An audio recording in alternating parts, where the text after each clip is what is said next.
All right, I want to ask you about January 6th. It's been in the headlines again because the Supreme Court has now said it is going to take up the immunity case as it relates to former President Trump. As you may recall, Senate Minority Leader Mitch McConnell, who said he's now leaving his leadership post, said that Donald Trump was, quote, practically and morally responsible for January 6th, for the attack on the Capitol. Without weighing into the legality, do you agree with Mitch McConnell? Was Donald Trump practically and morally responsible?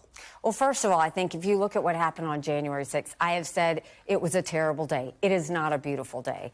But I've also, I look at the fact that you had a lot of Americans going out there doing what we're blessed in this country to do, freedom of speech, freedom to say what they want to say. What went terribly wrong is the fact that we saw complete lawlessness going into the Capitol. And what Trump's role is not that he had the rally in the first place. That's what we do in America. The problem is when he had the opportunity to stop it. You have everybody from Fox News anchors to friends to family begging him to say something to get them to stop, including his vice president. And he was silent.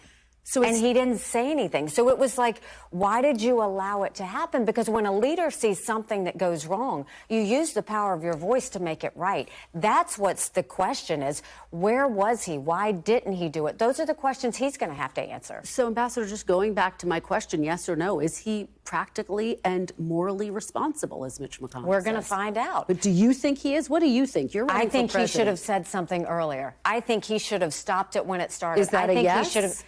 It's what I'm saying. I am telling you, having the rally was not a crime. To turn around and not stop people from breaking the law when he had the opportunity to do that is questionable. And that's what I think the courts are going to have to play with and figure out how they're going to do it. I'm not a lawyer. I'm not going to try and play in that. I've told you what I think in terms of the fact that any time there is lawlessness, and you condone lawlessness and you don't do anything to stop lawlessness, he's going to have to answer for that. Thanks for watching. Stay updated about breaking news and top stories on the NBC News app or follow us on social media.